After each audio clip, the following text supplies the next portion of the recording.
Khamzat Chimaev n'en finit plus de faire parler de lui, tout juste tombeur du chinois Li Jingliang il y a de cela quelques semaines maintenant. Eh bien, le Suédois d'origine tchétchène est à la recherche de sa prochaine victime. Si tout se passe bien, l'UFC pourrait lui proposer un nouveau combat en décembre ou janvier prochain.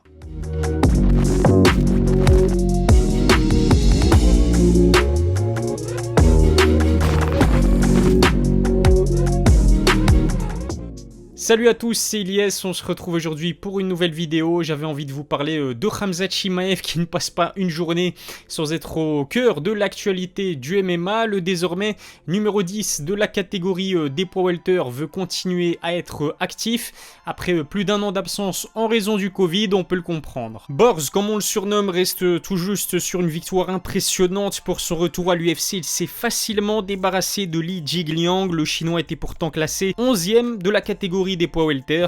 Khamzat n'a eu besoin que d'un peu plus de 3 minutes pour l'emporter sur soumission face à l'adversaire le plus dangereux de sa carrière. Au-delà de sa victoire face à Li Jingliang, moi ce qui m'a vraiment traumatisé, c'est la façon avec laquelle il s'est imposé. On l'a vu soulever le pauvre chinois avec une facilité déconcertante. Le pire dans tout ça, c'est qu'il parlait à Dana White en même temps. Bref, Borz, c'est vraiment un phénomène comme on en a rarement vu dans le monde du MMA. Et en plus de cela, eh bien, il cherche à affronter un nouvel adversaire dans les prochaines semaines. C'est simple, depuis sa victoire le 30 octobre, Chimaev a call-out la moitié de la planète. Je suis d'ailleurs soulagé de ne pas l'avoir encore vu me proposer une bagarre dans un octogone. Blague à part, la liste des adversaires qu'il souhaite affronter est impressionnante. De McGregor à Nate Diaz en passant même par Masvidal, Khamzat est insatiable. Borz est même prêt à affronter les frères Paul en boxe lors de la même soirée. Et le pire dans tout ça, c'est qu'il est certainement très sérieux. L'une des raisons qui explique la popularité grandissante de Borz, elle est facile à comprendre. Le Suédois d'origine tchétchène aime le combat. En apprenant le récent désistement de Masvidal pour blessure, il était même prêt à le remplacer pour affronter Leon Edwards en décembre. Les deux hommes devaient se rencontrer à plusieurs reprises, mais le Covid les en a empêchés. Finalement, le Britannique pourrait se voir offrir le title shot contre Kamaru Usman en 2022. Ces derniers temps, des rumeurs font état d'un potentiel combat entre Gilbert Burns et Khamzat Chimaev. L'équipe du Brésilien aurait confirmé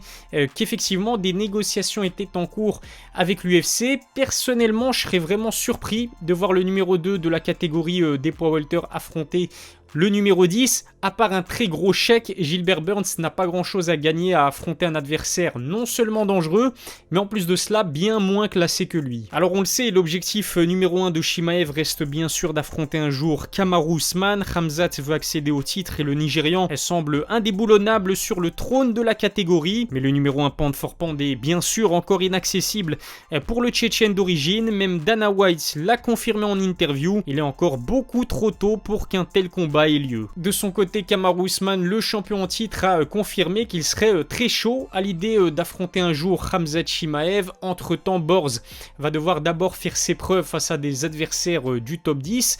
Personnellement, je pense que le combat le plus pertinent pour Khamzat Chimaev serait une opposition face à un certain Jorge Masvidal. Gamebred est 7e du classement de la catégorie. Il fait donc partie des prochains adversaires potentiels du Suédois. Il reste sur une défaite sur un énorme KO et s'est incliné sur ses 2 title shots. Forfait pour son combat contre Leon Edwards, l'UFC pourrait lui proposer un combat très attendu face à Colby Covington. Malheureusement, je doute que Masvidal soit de taille face à son ancien meilleur ami. Pourquoi pas ensuite envisager une défense de ceinture BMF face à un Khamzat Chimaev tout simplement effrayant. En plus de cela, on le sait, Borz a toutes les qualités requises pour cette ceinture au concept typiquement américain. Je suis sûr qu'un combat entre Chimaev et Masvidal a le potentiel pour vendre plusieurs millions de pay-per-view. Dites-moi ce que vous en pensez en commentaire. Colby Covington et Vicente Luque ne semblent pas être des cibles potentielles pour Chimaev, du moins pas pour le moment. Derrière Kamaru, les deux hommes sont à coup sûr les meilleurs combattants de la catégorie. Moins clinquant que Colby et Vicente, Bilal Mohamed serait lui disposé à affronter Khamzat dans les prochaines semaines. L'américain d'origine palestinienne reste sur une belle victoire contre Damian Maia. J'ai vraiment hâte de savoir qui sera le prochain adversaire de Khamzat, totalement remis du Covid Covid contracté il y a quelques mois.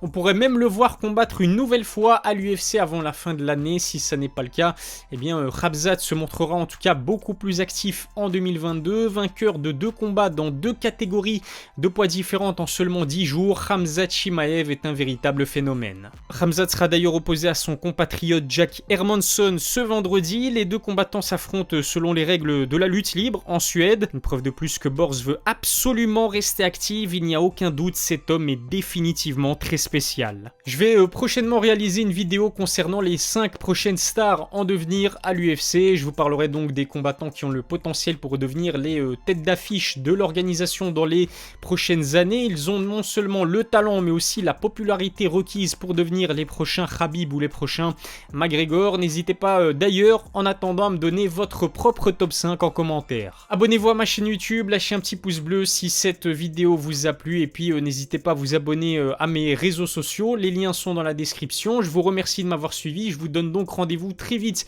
pour une nouvelle vidéo. D'ici là, vous connaissez la chanson, prenez soin de vous.